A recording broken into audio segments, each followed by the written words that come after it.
প্রিয় দর্শক, আজকের এই গল্প আপনার মন ছুঁয়ে যাবে, হয়তো কারো জীবনের সাথে মিলে যাবে। এই গল্প শুধু এক ছেলের নয়, এই গল্প হাজারো মানুষের যারা জীবনের কষ্টের সাথে যুদ্ধ করেছে।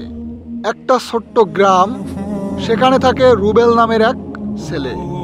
রুবেলের বাবা দিনমজুর, মা গৃহকর্মী। সংসারে দারিদ্র্যর অবসান নেই। খাবারের অভাবে মা অনেক সময় নিজের ভাতের অংশ ছেলেকে দিয়ে দেন।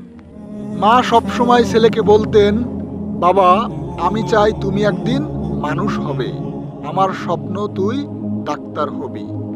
রুবেল তখন ছোট, কিন্তু মায়ের স্বপ্নকে নিজের স্বপ্ন বানিয়ে নিয়েছিল। রুবেল স্কুলে যেত পুরনো ছেঁড়া ব্যাগ নিয়ে, অনেক সময় খালি পেটে পড়াশোনা করত।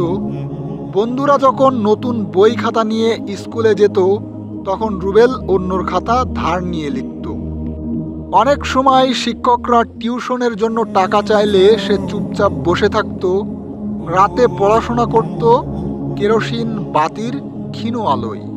কিন্তু সমস্যা হলো, পড়াশোনার সাথে সাথে তাকে কাজও করতে হতো।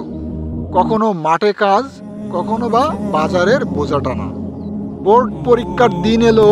রুবেল অনেক কষ্টে পড়াশোনা করেছিল, কিন্তু পরীক্ষায় ফল বের হলো, সে ফেল করলো।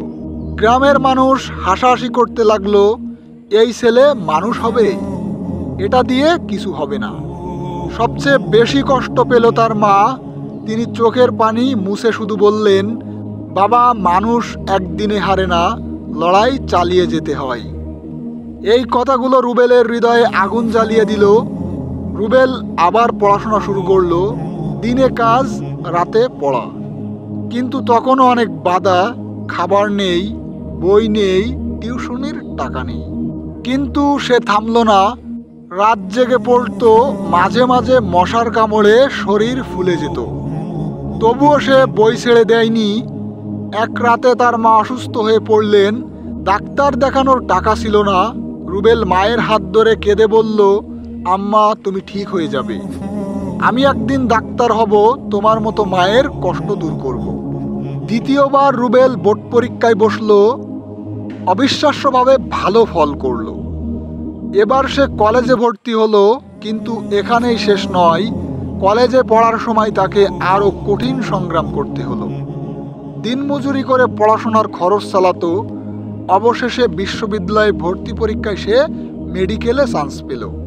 সেদিন তার মা আনন্দে কেঁদে বললেন, বাবা, আমার স্বপ্ন পূর্ণ হলো।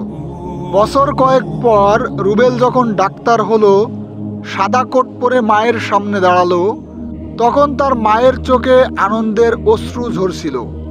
মা শুধু বললেন, আমি কষ্ট করে ঠিকই তোমাকে মানুষ বানাতে পেরেছি।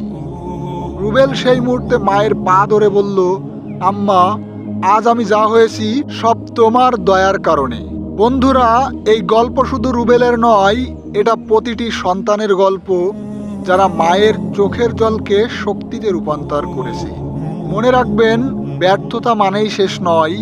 মায়ের দোয়া আর নিজের পরিশ্রম দিয়ে অসম্ভবও সম্ভব হয়।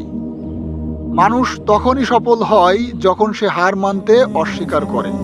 আজ থেকে প্রতিজ্ঞা করুন, আপনি যতবারই পড়ুন না কেন, আবার উঠবেন, কারণ একদিন আপনার সাফল্যের গল্প মানুষ বলবে।